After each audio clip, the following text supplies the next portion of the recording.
Hi everyone, welcome to our YouTube channel Rajith Kumar diaries. So నేను present Andhra యూనివర్సిటీలో MSc computer science అయితే చదువుతూ ఉన్నాను. సో ఇప్పుడు మనం చూసుకున్నట్లయితే ప్రజెంట్ ఏపీపీఈసెట్ 2025కి సంబంధించిన కౌన్సిలింగ్ అయితే జరుగుతుంది. సో చాలా మంది వెబ్ ఆప్షన్ పెట్టుకుంటూ ఉన్నారు. సో పెట్టుకునే వాళ్ళు లేకపోతే ఎవరైతే ఏపీపీఈసెట్ రాస్తారో మోస్ట్లీ స్టూడెంట్స్ కోరుకునేది ఏంటంటే ఆంధ్ర యూనివర్సిటీలో సీట్ రావాలని. సో వాళ్ళందరికీ ఒక క్లారిటీ రావడం కోసం అంటే లైక్ ఆంధ్ర యూనివర్సిటీలో ఎలా ఉంటుందని చెప్పి తెలియజేయడం కోసం అని చెప్పి నేను ఎంబీఏ రివ్యూ, అలాగే ఎంసీఏ రివ్యూ, అలాగే ఎంఎస్సీ ఫిజిక్స్ ఆ డిపార్ట్మెంట్స్లోకి వెళ్ళి అక్కడ ఎవరైతే ప్రజెంట్ చదువుతున్న స్టూడెంట్స్ దగ్గరికి వెళ్ళి ఓకే మీ బ్రాంచ్ ఎలా ఉంది ఆంధ్ర యూనివర్సిటీలో అని చెప్పి ఒక ఫుల్ లెంత్ రివ్యూ వీడియోస్ అయితే చేశాను. సో అందులో భాగంగా ప్రజెంట్ నేను మా బ్రాంచ్ సంబంధించిన ఎంఎస్సీ కంప్యూటర్ సైన్స్ స్టూడెంట్ దగ్గరికి అయితే వచ్చాను. సో ఆంధ్ర యూనివర్సిటీలో ఎంఎస్సీ కంప్యూటర్ సైన్స్ ఎలా ఉంటుంది, సో ఫీజెస్ ఎంత ఉంటాయి, ప్లేస్మెంట్స్ ఏమైనా ఉన్నాయి, లైక్ ఎవ్రీథింగ్ ఏపీ సెట్స్ ఇప్పుడు ఎవరైతే పెట్టుకున్నారో అందరికీ క్లారిటీ రావడం కోసం లైక్ తెలుసుకోవడం కోసం అని చెప్పి వీడియో చేయడం జరుగుతుంది. ఈ వీడియోలో మోస్ట్లీ ప్రతి మీకు ఉన్న డౌట్స్ అని క్లారిఫై అయ్యే ఛాన్స్ ఉన్నాయి కాబట్టి వీడియోని అయితే ఎండ్ వరకు చూడండి. వీలైతే మీ ఫ్రెండ్స్ అండ్ ఫ్యామిలీ కూడా షేర్ చేయండి.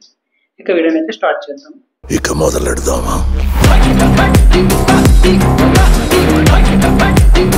సో హాయ్ బ్రో, సో మీ name and introduce your hi guys, my name is J Lokesh Kumar. నేను ఆంధ్ర యూనివర్సిటీలో సెకండ్ ఇయర్ కంప్యూటర్ సైన్స్ చదువుతున్నాను. ఓకే బ్రో, మీకు ఎంఎస్సి జాయిన్ అయ్యారు కదా, మీకు ఏపీ సెట్లో ఎంత ర్యాంక్ వచ్చింది? లాస్ట్ ఇయర్ జరిగిన ఏపీపీజీ సెట్లో నాకు 159th ర్యాంక్ వచ్చింది. ఓకే, సో మీరు ఏ కేటగిరీలో మీకు ర్యాంక్ వచ్చింది కదా, సో మీకు ఏ కేటగిరీలో ఇక్కడ ఎంఎస్సి కంప్యూటర్ సైన్స్ సీట్ అయితే రావడం జరిగింది ఆంధ్ర యూనివర్సిటీ? నాకు వచ్చేసి ఎస్టీ కేటగిరీలో రావడం జరిగింది ఆంధ్ర యూనివర్సిటీలో సీట్. ఓకే, అంటే మీకు రెగ్యులరా, సెల్ఫ్ ఫైనాన్సా, ఏ కేటగిరీ ర్యాంక్ వచ్చిన కేటగిరీ ఏంటి? ఆంధ్ర యూనివర్సిటీలో రెగ్యులర్ కేటగిరీ అనేది లేదు, only self finance and self support categories ఉన్నాయి. నాకు సెల్ఫ్ ఫైనాన్స్ కేటగిరీలో సీట్ వచ్చింది. ఓకే ఓకే, ఏ కేటగిరీస్ అయితే ఉన్నాయి మీరు చెప్పారు కదా, ఒక self finance, self support categories అయితే ఆంధ్ర యూనివర్సిటీలో ఉన్నాయి. సో మీకు సెల్ఫ్ ఫైనాన్స్ లో సీట్ వచ్చింది అంటున్నారు కాబట్టి సెల్ఫ్ ఫైనాన్స్ లో ఎంత అమౌంట్ ఛార్జ్ చేస్తుంది, అంటే ఫీజు ఎంత, ఫీ స్ట్రక్చర్స్ ఎలా ఉంటాయి అనేది ఒకసారి ఎక్స్ప్లెయిన్. సెల్ఫ్ ఫైనాన్స్ సీట్ కి వచ్చేసరికి ఫీ స్ట్రక్చర్ వచ్చేసరికి 42,000 ఉంటుంది. ఓకే, సో 40,000 మీకు ఫీజు రింబర్స్మెంట్ అయినా పడుతుందా లేదా? సెల్ఫ్ ఫైనాన్స్ కేటగిరీ అన్నిటికీ 42,000 ఫీజు రింబర్స్మెంట్ పడుతుంది బై గవర్నమెంట్. ఓకే, అంటే మీ అకౌంట్ కి వాళ్ళు వేస్తున్నారు లేదా డైరెక్ట్ గా కాలేజ్ అకౌంట్ చేస్తున్నారు? కొన్ని కేటగిరీస్ కి మాత్రమే కాలేజ్ అకౌంట్స్ కి డైరెక్ట్ గా అమౌంట్ అనేది రిలీజ్ అవుతుంది. కొన్ని కేటగిరీస్ కి వాళ్ళ అకౌంట్ లో రిలీజ్ అవుతుంది అమౌంట్, వాళ్ళు మళ్ళీ కాలేజ్ అకౌంట్ కి పే చేయాలి ఆ అమౌంట్. ఓకే, సో మనకి ఆంధ్ర యూనివర్సిటీలో చూసుకున్నట్లయితే ఎంఎస్సి కంప్యూటర్ సైన్స్ వచ్చేసరికి self finance and self support అయితే సీట్స్ అయితే ఉన్నాయి. ఈ రెండు కేటగిరీస్ లో మనకి సీట్లు అయితే అవైలబుల్ గా ఉన్నాయి. సో మా ఫ్రెండ్కి అయితే ఇక్కడ సెల్ఫ్ ఫైనాన్స్ లో అయితే సీట్ రావడం జరిగింది. సో ఇక్కడ ఇతని కేటగిరీ ఏంటంటే ఇతను మెన్షన్ చేసిన కేటగిరీ పీపుల్కి ఏంటంటే వీళ్ళ అకౌంట్కి అమౌంట్ వేయడం అయితే జరుగుతుంది, మీ అకౌంట్స్కి వేస్తున్నారు. సో వీళ్ళు ఆ అమౌంట్ డ్రా చేసి వీళ్ళు పే చేయడం జరుగుతుంది. So other than some categories people పక్కన పెడితే మిగిలిన వాళ్ళకి అమౌంట్ అనేది డైరెక్ట్గా కాలేజ్ అకౌంట్స్లో వేస్తున్నారు అనమాట. సో ఫైనల్గా ఏంటంటే మీకు సెల్ఫ్ ఫైనాన్స్లో సీట్ వచ్చినా సరే మీకు ఫీజు రింబర్స్మెంట్ అయితే ఉంటుంది, మీరు రూపాయి కూడా పే చేయాల్సిన అవసరం లేదు, డైరెక్ట్గా గవర్నమెంట్ మీకు అమౌంట్ అయితే పెట్టడం జరుగుతుంది. సో క్లాస్ ల్యాబ్స్ ఎలా జరుగుతాయి ఇప్పుడు, అంటే మీకు MSc computer science class labs మీ ఒపీనియన్ ఎలా ఉంటుంది? క్లాస్ ల్యాబ్స్ అనేవి చాలా బాగా జరుగుతాయి. క్లాస్ కి ల్యాబ్స్ లో హై ఫాస్ట్ కంప్యూటర్స్ ఉంటాయి, క్లాసెస్ లో digital boards and digital classes ఉంటాయి, ఎల్సిడి స్క్రీన్స్ ఉంటాయి, బెటర్ ఇన్ఫ్రాస్ట్రక్చర్ టేబుల్స్ ఉంటాయి. ఓకే, సో క్లాస్ అయితే రెగ్యులర్ గా జరిగితే ల్యాబ్స్ కూడా ఆన్ టైం మీకు అయితే జరుగుతుంది. ఓకే, క్లాస్ ల్యాబ్స్ అయితే డైలీ జరుగుతూ ఉంటాయి, క్లాస్ అయితే డైలీ ఉంటాయి, అలాగే ల్యాబ్స్ కూడా మీకు ఆన్ టైం జరగడం అయితే జరుగుతుంది. మీకు ల్యాబ్ ఫెసిలిటీ ఉంటుంది, కంప్యూటర్ ఫెసిలిటీస్ అన్నీ ఉంటాయి. సో ల్యాబ్స్ విషయంలో మీరు అంత ప్రాబ్లం అయితే ఫేస్ చేయరు. మీకు ల్యాప్టాప్స్ అయితే మీరు తెచ్చుకోవచ్చు, ఇన్ కేసు మీద ల్యాప్టాప్స్ ఉన్నాయి అవైలబుల్గా, మేము ల్యాప్టాప్స్ యూస్ చేసుకుంటే మీ ల్యాబ్కి ల్యాప్టాప్స్ తెచ్చుకోవచ్చు, లేదంటే అక్కడ ఆల్రెడీ కంప్యూటర్స్ అయితే మీకు అవైలబుల్గా ఉంటాయి. సో అందులో మీరు ల్యాబ్ అయితే కంటిన్యూగా చేయొచ్చు, వాళ్ళు ఇచ్చిన ప్రాబ్లమ్స్ అయితే సాల్వ్ చేసుకోవచ్చు. సో క్లాస్ కూడా రెగ్యులర్గా జరుగుతాయి కాబట్టి ఓకే, క్లాస్ అండ్ ల్యాబ్స్ విషయంలో మీకు ఎటువంటి ప్రాబ్లమ్స్ అయితే ఫేస్ చేయరు. సో మీరు హాస్టలరే కదా, days scholar? Hostel. So hostel fees ఎంత కడితే మీకు, అంటే హాస్టల్ ఫీజు స్ట్రక్చర్ కంప్లీట్ గా చెప్పండి ఒకసారి. హాస్టల్ ఫీజు స్ట్రక్చర్ వచ్చేసరికి పర్ ఇయర్లీ ఒక రూమ్ అలాట్ చేయడానికి అరౌండ్ 13,000 ఉంటుంది bro. Okay, and hostel mess fees వచ్చేసరికి 3 months కి అరౌండ్ 9K ఉంటుంది.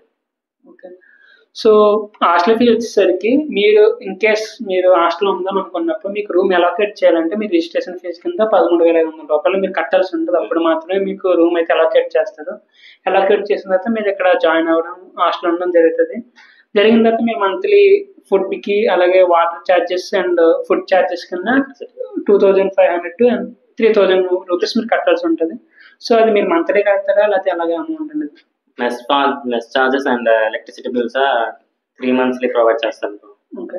సో మాకైతే మేము 3 months ఒకసారి, నేను కూడా హాస్టల్ ఉన్నాయి. సో నేను కట్టడం ఏంటంటే మాకు ఇప్పటివరకు జరిగింది ఏంటంటే మేము 3 months యొక్క ఏదైతే మెస్ బిల్లు, ఫుడ్ ఛార్జెస్ అలాగే కరెంట్ ఛార్జెస్ ఉంటాయో ఇవన్నీ కలిపి మీరు 3 monthsకి ఎంత అయిందో వాళ్ళు చెప్తారు. సో 3 monthsకి అయిన అమౌంట్ మీరు పే చేయాల్సి ఉంటుంది. లేదు అంటే మంత్లీ ఎంత అయితే అవుతుందో మంత్ కూడా పే చేసుకోవచ్చు. మాకైతే 3 months అవుతుంది, ఒకసారి పే చేయడం జరుగుతుంది. సో ఒకవేళ మంత్లీ పే చేయాల్సిందే మంత్లీ అయినా పే చేసుకోవచ్చు. సో నీ ఒపీనియన్ ఏంటి బ్రో? లైక్ ఇప్పటిదాకా చదువుకున్నారు కాబట్టి ఎంఎస్సి కంప్యూటర్ సైన్స్ మీద నీ ఒపీనియన్? యూనివర్సిటీ కాబట్టి ఇక్కడ మంచి ఇన్ఫ్రాస్ట్రక్చర్ అండ్ స్పోర్ట్స్ కల్చరల్స్ అన్నీ ఉంటాయి బ్రో. నార్మల్ డిగ్రీ కాలేజ్తో పోలిస్తే యూనివర్సిటీ అనేది చాలా బెటర్గా అనిపిస్తుంది మనకి. నార్మల్ డిగ్రీ కాలేజ్లో పర్మనెంట్ స్టాఫ్స్ ఉండరు, చాలా ప్రాబ్లమ్స్ ఫేస్ చేస్తాం. యూనివర్సిటీలో అలా కాదు, పర్ఫెక్ట్ స్టాఫ్ ఉంటారు, బెటర్ క్లాసెస్ ఉంటాయి, మనకు ఒక బెటర్ విజన్ ఉంటుంది లైఫ్ మీద, అండ్ క్యాంపస్ ప్లేస్మెంట్స్ కూడా ఉంటాయి. ఓకే, నెక్స్ట్ టాపిక్ అదే క్యాంపస్ ప్లేస్మెంట్స్ ఎలా ఉన్నాయి present Andhra university and like కొన్ని మనం యూనివర్సిటీలో చదువుతున్నారు కాబట్టి మీరు ఆంధ్ర యూనివర్సిటీ వచ్చినంత ప్లేస్మెంట్స్ మీ అంటే ప్లేస్మెంట్స్ ఎలా ఉన్నాయి?